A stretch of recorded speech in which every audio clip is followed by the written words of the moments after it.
Então, na página 39 da apostila, é uma continuação sobre o assunto que vocês viram na aula passada, que falava sobre a evolução da população brasileira. Na aula passada, vocês tinham um gráfico lá, na página 38, a qual mostrava que a população brasileira, desde 1872 até 2019, ela aumentou muito se nós analisarmos o número da população que tinha lá em 1872 e quanto tem em 2019. E provavelmente hoje já tem bem mais pessoas, né? Então, a atividade que nos fala aqui na 39 é por que essa população do Brasil aumentou? Como que a gente sabe que aumentou? Porque todo dia tem gente nascendo no nosso país e tem gente que morre também. Como que é feito? Como que eu sei se morreu mais gente ou menos? Então, todas as pessoas que nascem é feito o registro, né? Aonde o número de nascimento é feito uma coleta de dados e nos mostra que ela é maior do que o número das pessoas que vão a óbito. E isso aconteceu no longo do século XX, a população brasileira aumentou muito, nascia bem mais gente do que morria. Então, baseado nisso, na atividade 3, vocês vão observar os dados do gráfico e ele demonstra a quantidade de pessoas que nasceram e que morreram em determinado lugar, né?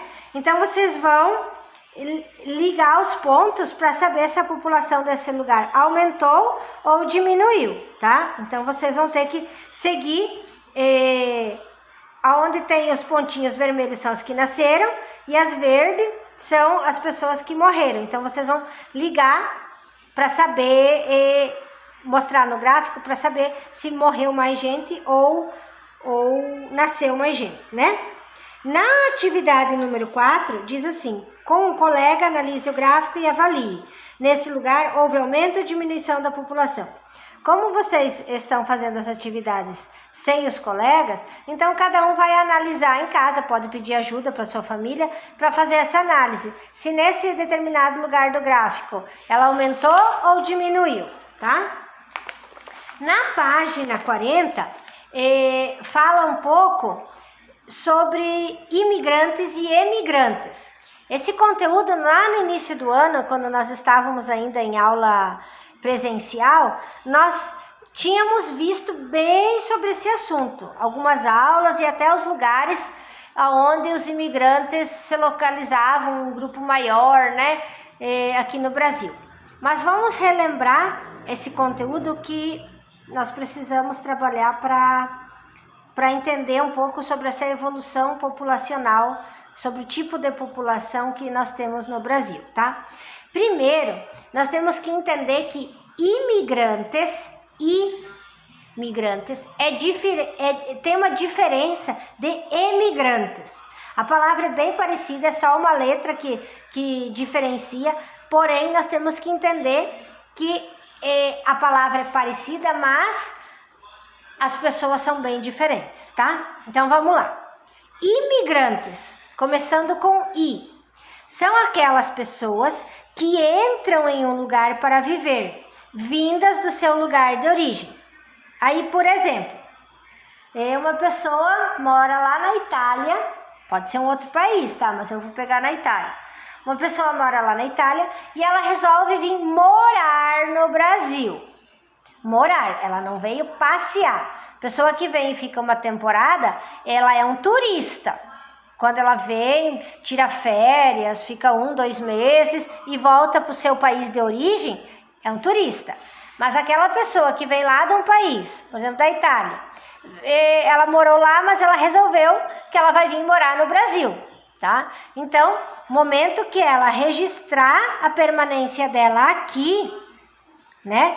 E mostrar que ela veio de um outro país de origem e agora ela ela mora aqui no nosso país, no Brasil, ela é considerada uma imigrante, tá? Porque ela chegou de um outro lugar. Agora, o emigrante são as pessoas que saem do seu lugar de origem para viver em outro lugar. Aí é o contrário, por exemplo, um brasileiro mora aqui e de repente ele resolve que ele arrumou um trabalho melhor e não acha o país muito violento, ou enfim, por questões particulares, ele resolve então de ir lá morar na Itália, na Alemanha, em qualquer outro lugar, e vai morar lá. Então ele é um emigrante, porque ele saiu do seu país de origem e foi morar em um outro país, né? Então ele é um emigrante. Para diferenciar, imigrante é quem vem de um país para o nosso, emigrante saiu do nosso de origem e foi para outro, né? Mas mesmo com essa troca aí de imigrantes e emigrantes, nas últimas décadas, a população brasileira, ela mesmo assim continuou crescendo, né? Mas não da mesma forma do século XIX e do século XX, porque os nascimentos diminuíram um pouco, não muito, mas diminuíram, tá? Então, nós vamos ver agora quais são os fatores que levaram a diminuir os nascimentos de pessoas no Brasil. Então, nós temos ali alguns fatores que contribuíram para diminuir um pouco o nascimento de pessoas no Brasil. O primeiro fator foi o planejamento familiar, né?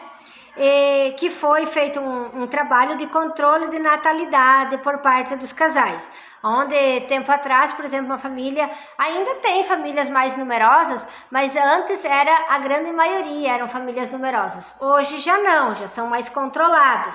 Então houve esse planejamento, né, com auxílio dos Ministérios da Saúde, da assistente social. Então, para analisar a questão financeira, se tem condições de criar os filhos, se tem condições para manter toda a despesa de uma casa, porque tudo gera despesa, né? Então, primeira coisa que é um fator que fez com que as pessoas tivessem esse controle, vamos dizer assim, foi o planejamento familiar, né? Ter menos filhos e dar o necessário para eles e conseguir criá-los de uma maneira satisfatória com condições necessárias, tá? O segundo fator foi o aumento do custo de vida, e principalmente nas cidades maiores, né? Porque quanto a cidade maior, o custo de vida é maior, a escola é mais cara, você mora mais longe do teu trabalho, necessita de transporte para ir e para vir, às vezes quem depende do transporte público tem que pegar 2, 3 ônibus para chegar no seu trabalho, né? Roupas às vezes são mais caras, medicamento, aluguel para morar, enfim, gasta mais combustível, seu trabalho, a escola dos filhos são mais longe, então gera um custo maior de despesa. Então esse também é o segundo fator, é o aumento do custo de vida, que é para as pessoas começaram a se controlar também nessa questão de ter menos filhos, porque não estavam conseguindo manter todas essas despesas, tá? Então, também foi um dos fatores que contribuiu. E também temos um terceiro fator, que é a maior participação da mulher no trabalho e nos estudos fora de casa. Tempo atrás, o homem, o pai de família, trabalhava fora e a grande maioria das mães cuidava só dos afazeres domésticos e dos filhos. Era responsável pela educação dos filhos e dos trabalhos da casa. Por quê? Porque o pai conseguia manter toda a despesa da casa, dos filhos, tudo. Hoje, às vezes por problemas financeiros, o homem não consegue manter toda a despesa de uma casa e daí a mulher acaba indo trabalhar fora também para ajudar nessa despesa.